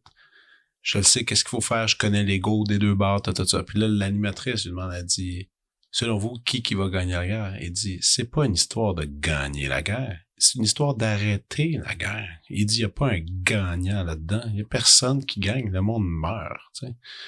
Écoute, c'est la première fois, je pense, qu'il y avait un discours. Il s'est fait écrire une couple de lignes, mais je pense que pour une fois, là. Parce que s'il y en a bien un qui veut gagner. je sais, mais là, tout le monde est resté un peu bête, toi, comme, es-tu devenu humain pour 2 secondes? Qu'est-ce qui s'est passé? Mais c'était intéressant. En fait, ce que j'ai aimé de ce concept-là, c'est comme c'est pas quelque chose qui est exprimé en ce moment, justement. C'est justement, on dit, il y a une guerre, il y a un gagnant et il y a un perdant. Mm-hmm. Ce qui est un drôle de concept, étant donné que on en a eu tellement des guerres, on aurait dû apprendre de ça, mais on dirait qu'on n'apprend pas nécessairement. C'est comme une drôle de patente, tu sais. Non, on continue d'aimer ça avoir un méchant, la guerre. Ouais. C'est ça qui est spécial. Merci Hollywood pour les bons films. Ouais. Non, mais tu sais, c'est facile, mettons, d'ailleurs, Poutine, mais si t'élargis le portrait, c'est pas si simple que ça. Là. C'est super complexe. Ça se résume pas en une chronique à la radio en 8 minutes, là. C'est immensément complexe, toute cette idée-là. Puis même moi, je suis pas sûr, tu sais, j'ai quand même lu, j'ai suivi l'affaire, pas sûr de comprendre encore nécessairement tous les enjeux, étant donné, dépendamment où tu lis tes sources, tu sais. Pas sûr qu'il comprend non plus, là. Il est comme, il réagit en fonction de ses blessures d'enfance. OK. Ça suffit. Allons à la prescription.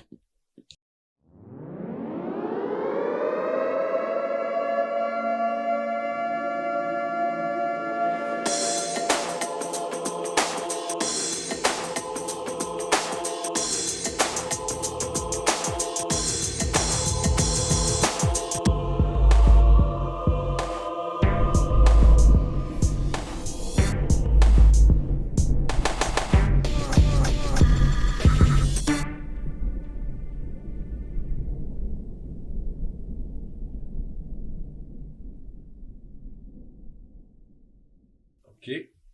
Raymond, je t'écoute. Ouais, mes prescriptions sur le vif, parce que j'ai rien préparé, mais je viens hier soir, à minuit moins 2, j'ai fini Rue des Chambeaux de Gabriel Leroy. Puis ça fait une couple de livres que je lis d'elle. Tu sais, je m'y prends un peu tard peut-être, je sais pas. Du moins, j'en avais lu pour l'école, mais d'un coup, des fois ça fait ça, là, les livres qu'on lit à l'école, je les ai pas trop trippés, mais là j'ai relu plus tard, puis je trouve ça tellement beau. Puis je trouve que c'est le plus beau à date que je lis d'elle, puis tu m'as demandé quelque chose qui me bouleverse. Je suis bouleversé par Gabriel Roy, puis je sais pas quel mot choisir vraiment, mais pour peut-être faire suite à ce que je disais par rapport à la guerre tout à l'heure, c'est que il y a tellement de bienveillance chez Gabriel Roy, où il y a une sorte de capacité à aimer tout le monde, faire sortir du beau ou faire sortir du contexte, faire sortir quelque chose, mais peu importe tu sais, je pense à, mettons, bonheur d'occasion, là, je saute un peu, là, mais non, c'est bon. tu sais, Probablement que tout le monde l'a déjà lu parce que c'est un livre obligatoire à l'école. ouais, c'est ça, moi j'ai lu à 20 ans parce que c'était obligatoire, mais il faut le lire de son propre gré. Tu sais, tout le monde est un peu haïssable dans ce livre-là, finalement. Mais elle arrive à les décrire d'une façon où on a de la sympathie pour tous, si on veut. Il y a d'autres livres où, il y a un soldat qui viole une autochtone, puis c'est la rivière sans repos, puis ça j'ai pas lu. Puis c'est complexe un peu ce que je vais dire là, mais crime, elle va loin dans sa psychologie, puis elle va loin dans ses personnages. Il y a c'est condamnable violer quelqu'un, ça va de soi, mais là c'est une autrice qui parle d'humain. Puis je trouve qu'elle le fait avec tellement d'humanité. Puis dans Rue des Chambeaux, ce qui est beau, c'est qu'elle nous parle de ce que je comprends, c'est qu'elle nous parle de son enfance au Manitoba. Puis des événements qui l'ont marqué, qui ont fait d'elle, qui ont l'air d'avoir laissé une trace, qui l'ont tranquillement amenée à devenir écrivaine. Mais elle parle de choses, tu sais, elle parle de sa mère, elle parle de son père, de ses sœurs, de sa sœur qui avait une maladie mentale, d'une autre qui meurt, de son père qui... Puis je sais pas qu'est-ce qui est romancé puis qu'est-ce qui l'est pas, puis rendu là je m'en fous, c'est juste tellement beau. Son père qui établissait des colonies d'immigrants un peu partout au Manitoba, puis qu'une fois il y avait le feu qui est arrivé, puis qui a fait sortir tout le monde, puis qui est allé se cacher dans un puits, puis sa description de son rapport à la mort à ce moment-là, dans le fond du puits avec le feu qui brûle au-dessus, ça a pas de sens. Tu sais, il y a comme des moments il y a tellement, puis à la fin, je vais pas tout dire, mais je trouve qu'avec Gabriel Leroy, il y a vraiment des phrases qui me touchent, là, je sais pas, il y a une phrase que c'est, tu sais, ça... Elle apparaît nulle part, parce que, Ouais, ça finit des paragraphes, puis elle dit tellement simplement des choses. Mais aussi, c'est que il y a pas de méchanceté, c'est ça que je veux dire, il y a jamais de méchanceté. Il y a des gestes répréhensifs là, qui se passent, mais dans l'histoire, c'est jamais dit avec méchanceté. Je sais pas comment dire, j'ai jamais l'impression qu'elle juge personne. Elle parle de quelque chose, mais elle se met pas au-dessus de personne. C'est impressionnant, je trouve ça tellement beau comme posture. C'est pas facile, je pense. Non. ça prend un recul personnel, ça prend une humilité. Faut avoir vécu aussi, je pense. Ah oui, puis dans son cas, c'est un vécu intéressant, là. C'était pas évident, même quand elle était au Manitoba, puis toute sa vie, puis elle a réussi... elle a réussi à manier la langue de la bonne façon pour tout exprimer ça. C'était assez impressionnant. Bonheur d'occasion, mine de rien. C'est un grand livre. Oh, c'est un très grand livre. Tu sais, la première fois que tu lis ça, même moi, j'étais jeune. T'es quoi, secondaire 4, 5? Puis c'est frappant, là. Tu sais, en plus, la valeur historique de ce livre-là, c'est quand même incroyable. Mais écoute, celui-là, je l'ai jamais lu. C'est pas venu sous mes yeux, mais... Rue Deschambault, son 4e. 4e? C'est des nouvelles, c'est une douzaine de nouvelles, je pense, à peu près. Cool. Qui retrace, j'ai l'impression, sa jeunesse là-bas. Ah ouais. Mais elle s'appelle Christine dedans. Mais tu sais, c'est pas super original de parler de Gabriel Roy, puis en même temps ça l'est, parce que des fois on a l'impression que c'est tellement des monuments que c'est quasiment un peu poussiéreux, mais non, c'est une très très grande écrivaine, là, comme je sais pas à quel rythme ils vont en avoir au Québec. Puis tu sais, à une époque où on s'entend, où c'était pas simple pour les femmes, là, puis elle a fait son chemin. Elle a fait sa vie, là, tu sais. Non, c'était impressionnant. C'était impressionnant. Des autrices comme ça au Québec, il y en a eu. Il y a eu elle, ce que je pensais au Canada. Aussi au Canada anglais, il y en a eu quelques-unes dames qui ont réussi dans ces périodes-là de se faire publier. T'imagines-tu la relation avec l'éditeur? Ça devait être l'enfer. L'enfer. Ouais, ils ont dû vivre toutes sortes d'affaires désagréables, c'est sûr. OK. Première suggestion. Ben, il faut que je m'en à 3, hein. Mm-hmm. Ben. Ouais. On y va avec une deuxième. Ouais. On va recreuser encore plus loin. Je viens de passer, c'est ça, un mois en Gaspésie et particulièrement à Newport, qui fait partie maintenant de Chandler, là, parce qu'à cause des fusions. C'est à la sortie de la baie des Chaleurs, mais avant Percé, disons. OK. C'est entre Passepébiac puis Percé. Puis je savais pas trop, mais c'est de là que vient Marie Traverse, dite Madame la Bolduc. Fait que ça, c'en est une autre extrêmement impressionnante, qui alors que c'était la crise économique, alors que les femmes ne pouvaient pas sortir de chez elles, que son mari avait plus de job, mais elle s'est mise à écrire des tunes, puis à faire le tour du Québec en chantant ses chansons, puis en ramenant de l'argent, puis en faisant vivre sa famille, etc. Elle vient d'un village perdu de la Gaspésie, et il y avait sûrement pas de train à ce moment-là, la seule façon de se rendre, c'était en bateau, j'imagine. Ah, ça va être l'enfer. Puis souvent, puis j'en parle parce que je trouve que souvent, tout le monde connaît la Bolduc. Ou presque tout le monde, je veux dire, mais peu importe, c'est quelque chose de connu. Mais c'est quelque chose qu'on a souvent relégué au folklorique, puis à du plus écoutable, ou à je sais pas trop quoi, mais tu sais, c'est tellement imprégné dans un certain temps, puis les enregistrements qu'on a sont pas toujours élogieux, tu sais, de grande qualité, mais moi, je me suis amusé à en apprendre de ces chansons, puis c'est des bonnes chansons, c'est des bons textes. Puis souvent, on parle de Félix Leclerc comme notre premier, puis moi, là, je trouve que c'est elle, notre première. Puis il y en a eu d'autres avant, là, tu sais, mais on les connaît juste pas. Tu sais. Puis moi, je pense que Félix Leclerc était inspiré de la Bolduc, c'est ça que j'ai envie de dire. Même je suis sûr qu'il entendait ses tunes à radio puis qu'il s'en était inspiré, parce que des fois, je reconnais des affaires, puis peut-être que c'était d'autres folkloriques, d'autres trucs qu'il entendait ailleurs, mais des fois, je veux dire, comme n'importe qui, il a dû écouter à la radio, il a travaillé à la radio, puis la Bolduc jouait à la radio. Moi, quand j'ai commencé à composer, je m'inspirais de Richard Desjardins, ce que t'entendais, de Coloc, de Jean Leloup. Je veux dire, il a dû faire pareil, là, tu sais. Ouais. Pas plus fou qu'un, non? Non. Ben, c'est ça que je veux dire. Je trouve que des fois, comme moi, je m'amuse à les chanter plus lentement. Mais les textes sont beaux, puis ça parle de sa vie. C'est pas n'importe quoi, tu sais. C'est pas juste pour faire rire non plus, parce que souvent, ça a l'air de ça. Ouais. Par moment, c'était ça. Puis aussi l'exécution, parce que comme t'as dit, t'as parlé de vitesse, puis quand on se lançait dans ces charades-là, je veux dire, c'est sûr que c'était amusant. Rythmiquement, c'était amusant. Mais il y a d'autres choses qui se cachaient aussi en arrière de ça, là. Ah, mais c'est pas pire. C'était comme l'Internet de l'époque. Fallait que ça aille vite. Tu sais, dans le sens qu'il y avait il y avait pas rien d'autre, là. C'était le plus gros divertissement qu'il y avait. C'était la plus grosse vedette pop. Il fallait que t'en donnes. Fait que t'en donnes. C'était du show, là, tu sais. Ah, Fait que ouais. c'est ça, c'est la musique pop de l'époque, tu sais, mais piano-voix, Cette harmonica. Cette chère Marie. Ouais. Puis sinon, c'est un beau petit coin de pays, là, mais à part de ça. C'est Mais je trouve ça le fun de la nommer parce que, ouais, parce que c'est ça, j'ai envie qu'on célèbre ces gens-là que des fois on prend pour acquis, peut-être aussi. Puis qu'on se rend pas compte à quel point, peut-être parce qu'on est trop proche d'eux, peut-être parce que c'est chez nous, peut-être parce que des fois on a le complexe colonisé ou je sais pas quoi, mais c'est des vrais grands artistes, là. C'est impressionnant. Surtout connaissant l'époque, puis comme on disait, tu sais, faire son bout de chemin, alors que tout était à construire ici, là. Tout. Ouais. C'est musicalement, en littérature, en cinéma. En cinéma, c'était quelque chose aussi de construire ici, là. C'était pas évident, là. Troisième suggestion? Je sais pas, j'en ai pas.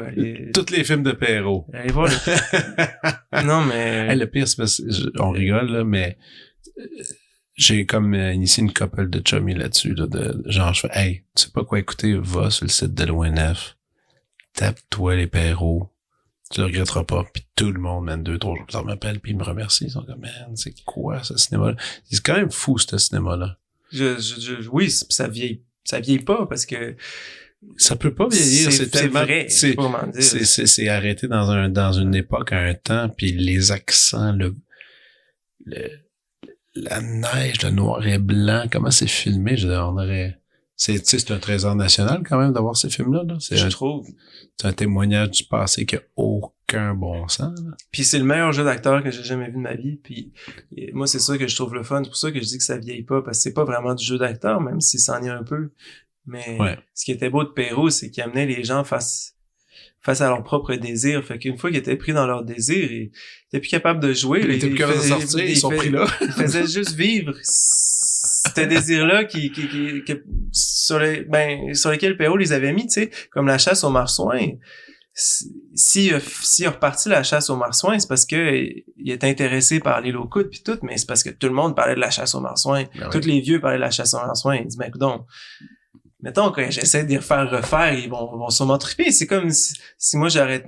Je vais te dire un autre secret. Moi, j'ai enregistré mes tunes d'adolescence l'été passé, que j'ai jamais sorti. Tu sais, mon disque secret, c'est peut-être celui-là. Mais c'est pas de ça que je te parlais tout à l'heure. Mais je veux dire, ça, c'est mon disque secret parce que je l'ai jamais sorti. J'ai jamais enregistré ces tunes-là. Je l'ai enregistré juste l'an passé. Mais tu sais, j'en ai souvent parlé. Là, je l'ai fait.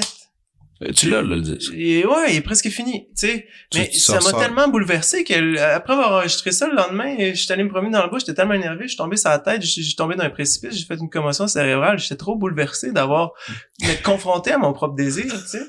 J'en ai presque mouru. Mais c'est ça pareil, tu sais. Mais attends, time out. Trop d'informations intenses. T'as fait ton disque d'ado. Ouais. C'est combien de chansons, ça? 19. 19? Ouais. My God! Puis t'as fait ça tout seul ou il y a des musiciens invités? Seul, comme dans le temps. Comme dans le temps. Comme je les ai composés. Mais tu traques un peu, genre, tu te mets quelques lignes ici et là? J'ai pris ma machine à tape, là, du tape un quart de pouce, là, pas des cassettes, mais machine à tape, j'ai mis 4 micros, puis je me suis enregistré guitare-voix au chalet à Saint-Joseph-la-Rive, comme dans le temps, les fenêtres ouvertes pour entendre les petits oiseaux. Puis t'as un disque, tu vas le sortir, c'est sûr. Ouais, je vais le sortir, là. Man! Ouais, j'ai hâte. Moi, j'ai hâte. C'est intense. C'est intense. Il y a des tunes que j'ai composées à 14 ans. Mais attends, on va aller dans l'ordre des choses. Tu dis, j'ai pris mes tunes d'adolescent. T'as pris C'était un cahier de texte ou t'avais mis ça sur cassette puis t'as repiqué toi quand t'étais jeune ou comment ça fonctionnait? J'avais une pile de papier que j'ai retrouvée. Tu sais, c'est ça que j'avais ressorti avant l'amour, tu sais. OK. Puis là, ben, l'idée, je l'avais déjà, mais là, c'était de plus en plus concret. J'avais les papiers, puis la plupart des chansons, je me rappelais un peu, mais il me manquait toujours des bouts. Fait que c'est sûr qu'il a fallu que je retrouve les papiers, que j'y réapprenne. Ça revenait beaucoup plus vite que je pensais. J'ai tout enregistré ça en 2 semaines, d'ailleurs. J'ai réappris les tunes et je les ai enregistrés en 2 semaines à Saint-Joe, tu sais. Le soir, j'apprenais les tunes, le lendemain, matin, je les enregistrais. Puis je roulais, tu sais, de même, tu sais, mais ça... Et tu ne changeais pas une ligne? Non, je changeais pas Oh de my ligne. Je God. respectais l'adolescent, moi. Ah, t'as fait toi, là, m'a t'honoré. Ouais, c'est ça. T'as fait cette taille-là, je ne touche pas une virgule. C'est ça. Shit. Ouais. Non, je voulais pas, Alors, ça- corriger l'adolescent. Ça va s'appeler comment? Ado? Ça va être quoi, Mon là? adolescence. Adolescence. C'est approprié. C'est approprié, comme ça. Ouais. Oh, man, c'est cool. Ah, OK, je suis super excité de ça. Ça va être le fun. Ça va être le fun. Puis hey, ça va être quand même buzzant à sortir ça. Oh oui, je sais pas quel, tu sais, je sais pas quel genre de réception je vais avoir, mais moi je suis heureux de l'avoir fait. Tu connais là. Samuel Quentin? BDiste? Non. Extraordinaire, gars. Faut que tu lises, faut lire ces trucs. Ils sont vraiment le fun. Puis c'est drôle parce qu'il y a comme il y a peut-être une rencontre à faire entre vous deux parce que lui, il a étudié un peu en cinéma à Concordia. Ça n'a pas vraiment marché comme il voulait. Il est sorti de là, fait de la BD. Puis là, aujourd'hui, ces bandes dessinées, c'est vraiment intéressant, sont adaptées au théâtre. Puis des bandes dessinées, puis et au cinéma, et un peu partout. Puis il écrit. Il fait juste écrire des grosses BD, là, du roman graphique, devrais-je dire. Et on a comme épluché un peu comme toi, on a un peu toutes les inspirations de chaque livre qu'il a fait, c'est rien que l'adolescence. Il dit, il n'y a aucune idée qui a dépassé l'âge de 18 ans. Il dit, c'est rien que mon ramassé d'idées d'ado, puis je spin encore là-dessus, puis il dit, je suis rendu à 40 ans, là, tu sais. Puis il dit, c'était la meilleure période d'idées, super ouvert, aucun jugement. Puis il dit, je continue à aller là parce que c'est là que ça se passe. Il dit, je crée aujourd'hui, mais en allant chercher des idées d'autrefois, tu sais. Donc, c'est intéressant.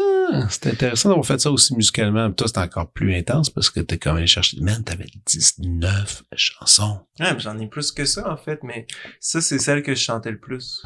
Puis c'est celle que j'ai chantée en show. C'est celle que je me posais pas de questions. J'étais comme, bon, quelle je fais? Puis là, tu partais. Puis là, j'ai avancé comme ça. Fait qu'au fond, j'ai essayé de me rappeler de celle que j'ai le plus chanté. Mais il y en a plein que j'ai passé, évidemment, mais c'est correct. Tu sais, mais wow. j'ai trouvé... C'est parce que ça me restait à l'intérieur de moi comme une sorte de tristesse, je pense, malgré tout. Toutes ces chansons-là que j'ai faites, qui a été ma découverte de l'écriture de chansons, puis que j'ai chanté beaucoup, en fait. J'ai quand même chanté beaucoup en show, mais qui a pas... que j'ai pas amené à bout, tu sais. Puis à un moment donné, tu sais, j'ai essayé de me raisonner. J'étais comme, j'ai des meilleures chansons maintenant. Mais je suis pas sûr qu'elles étaient meilleures. Je pense pas que c'est comme ça qu'on a besoin de calibrer des chansons. C'est juste une autre époque. C'était une autre chose que j'avais à dire. Puis pour moi, cette époque-là est importante. Puis j'ai eu l'impression de la bâillonner. Puis là, je suis comme, non, on va la mettre dehors. Puis j'assumerai ce qu'elle représente. Ben, j'adore ça. Un album d'adolescence et parallèlement, il écrit des fugues compliquées aujourd'hui.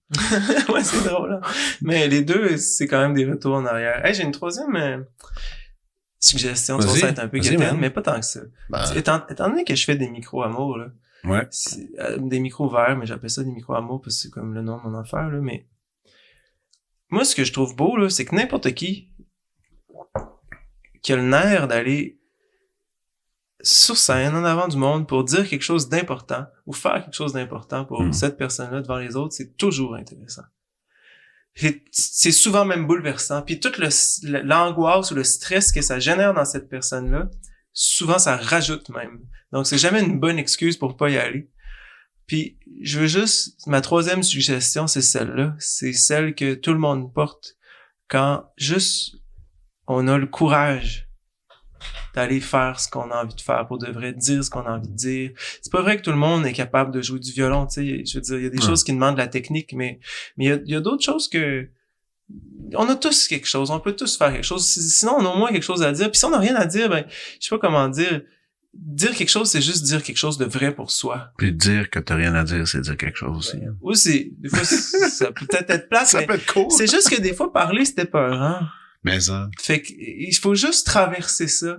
Mais il y a quelque chose de beau. Puis si on veut arrêter la guerre, l'autre bord, c'est avec des gestes comme ça qu'on va y arriver. Dans tous les micro-amours que t'as fait, t'as-tu une liste de moments qui sont comme tatoué dans la tête, là, que tu pourras jamais oublier, de gens que t'as vu se pointer puis on se disait, pis t'étais comme, qu'est-ce qui vient de se passer? Ben oui, j'en ai plusieurs. Il y a comme Tommy Joe. Tommy Joe, c'est un artiste de Montréal que j'aime beaucoup. Il a commencé à venir et au début, je le remarquais même pas. Je me rappelle même pas les premières fois qu'il est venu. Après ça, quand j'étais rendu au Quai des Brumes, là, je me rappelle l'avoir vu. Puis la première fois qu'il est venu au Quai des Brumes, il a même pas voulu chanter parce il se trouvait trop pas bon. Ou en tout cas, il était gêné. Après ça, il a chanté. Il est tellement bon, il a tellement une belle voix. Chantais bien? Il chantait super bien. Il a des beaux textes. Puis je l'ai vu comme... Je sais pas, tu sais, je veux dire, je l'ai vu évoluer finalement parce qu'il est venu à plusieurs semaines, il est venu à toutes les semaines durant un automne. Puis c'est pas juste à cause de mon micro vert, il faisait son propre travail de son bord, mais juste le fait de le voir, tu sais, à chaque fois aller plus loin, puis une fois, puis c'est un peu peut-être nono, mais quand même, ça a viré le quai à l'envers. Il chantait une chanson super bonne. Je sais plus c'est laquelle, là. Je pense, ça dépend, mais il y en a une que j'aime beaucoup qui dit les riches s'emmerdent et ils s'achètent des trucs. Ça me fait rire. Mais il chantait ça en sautant partout, puis d'un coup, pouf, il a fait un backflip. Sur le stage. Le minuscule stage qu'il est vrai. On n'est pas sur le stage, on était à côté, c'était Okay. encore plus petit. Mais tu sais, ça avait juste pas de sens, tu sais. Il y avait pas d'espace. Puis bon, c'est un artiste de cirque, mais c'était juste tellement surprenant. Tommy Joe. Tommy Joe, entre Je deux. connais pas. Entre deux. C'est un gars de cirque? C'est un gars de toutes sortes d'affaires, de vidéos, de chansons, d'acrobatie. C'est lui qui a fait mon clip, qui a Okay. réalisé le dernier clip pour enfants. Il est dedans d'ailleurs. Mais dans ces soirées-là, là, de micro-amour, c'était quoi la moyenne? Il y avait pas mal de monde? Ben oui, Quand même. je sais pas, ça Puis c'est variait pas tout le monde entre qui 20 puis 50. Là. Mais ça participait pas. C'est pas tout le monde qui participait. Il y en a qui venaient juste observer aussi. Là. Non, j'essaie d'avoir 12 personnes. Des fois, c'est allé jusqu'à 17. Mais, Wow! mais Ok. des fois, peut-être 20, je sais pas. Mais tu sais, c'est juste que rendu à 20... Ouais, le chaos, quand même. Il faut pas que ça dure trop longtemps, puis je trouve, parce que moi, ce que je veux, c'est que les gens aient une vraie écoute quand ils vont en avant, puis si le show dure plus que 2 heures, le monde se met à être distrait dans l'assistance. Puis je veux pas que les gens aillent sur scène pour vivre une expérience de gens distraits devant eux. Puis c'est moi, mettons, j'ai envie d'aller faire un micro. Comment ça marche? Je t'écris. Pointe une demi-heure avant. Puis Pas de demi-heure, je salue, mon nom est... Ou 10 minutes avant, là, tu sais, tout dépendant. Des fois, c'est plein une demi-heure avant, des fois non, mais ouais, c'est ça. Tu mets ton nom sur la feuille, puis tu Ah, il y a une retournes dans le feuille, tour, ok, puis- simplement, là. Tu mets ton nom, puis à un moment donné, toi, t'es le MC. Ouais, ben moi, tu choisis ton spot, je mets 12 spots, puis là, tu choisis, tu peux passer au début ou à la fin. Je veux dire, Ok. c'est sûr que si t'arrives dans les derniers, il reste plus beaucoup de spots, mais... Puis c'est tout, là. Moi, je fais une petite généralement, je fais une petite présentation au début pour casser la glace, une petite à la fin pour conclure, puis ensuite, c'est les gens, là. Tu malade. Puis je demande aux gens d'écouter, c'est ça. Il y a des micros de verre qui sont comme ça. Moi, il y en a d'autres que non. Moi, j'insiste parce que j'ai envie que peu importe que ce soit des extrovertis, des introvertis, je sais quoi, chez chaque personne ait un moment d'écoute, là. Parce que c'est ça l'expérience. Mm-hmm.